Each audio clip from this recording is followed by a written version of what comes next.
নমস্কার। আগের ভিডিওতে আমরা ভস্ত্রিকা করেছিলাম, ধীর স্থির ভস্ত্রিকা, কিন্তু এখন আমরা করব খুব দ্রুততার সাথে ভস্ত্রিকা। নিয়ম একই, মেরুদণ্ড সোজা, টান টান রাখতে হবে এবং lower abdomen, upper abdomen, chest মাসেলকে টান টান রাখা।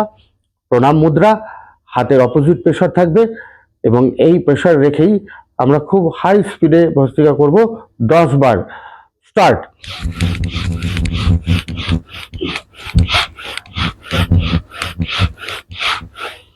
রিল্যাক্স, ধীরে ধীরে হাতের প্রেশারকে হালকা করে দেবো। এই ভস্ত্রিকা করার সময় খেয়াল রাখতে হবে আমাদের মেরুদণ্ড যেমন সামনের দিকে না ঝুঁকে যায় বা বেঁকে না যায়, সামনে ঝুঁকে না যায়।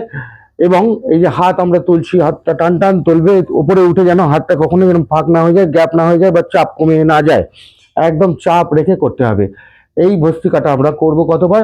100 বার করব, কিন্তু হঠাৎ করে 100 বার নয়, প্রত্যেক সপ্তাহে আমরা 10 বার 10 বার করে বৃদ্ধি করব।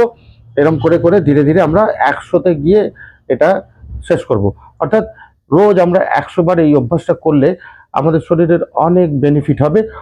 প্রথমেই যে বেনিফিটটা সেটা হচ্ছে লাংসকে খুব অ্যাক্টিভ করবে, লাংসের ক্ষমতা বৃদ্ধি করবে।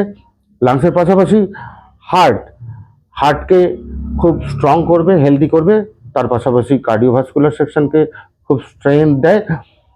এই আসনটা করলে শরীর এবং মন খুব ধীর স্থির হয়, শরীরে প্রচণ্ড পরিমাণে শক্তি বৃদ্ধি করে, স্ট্রেংথ বৃদ্ধি করে এই ভস্ত্রিকা।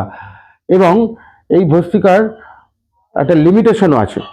লিমিটেশনটা হচ্ছে যাদের লোয়ার ব্যাক পেন আছে, যাদের স্পন্ডেলাইটিস আছে, যাদের টেনিস এলবো এবং ফ্রোজেন শোল্ডার আছে, তারা অবশ্যই এই ভস্ত্রিকাকে অ্যাভয়েড করবেন।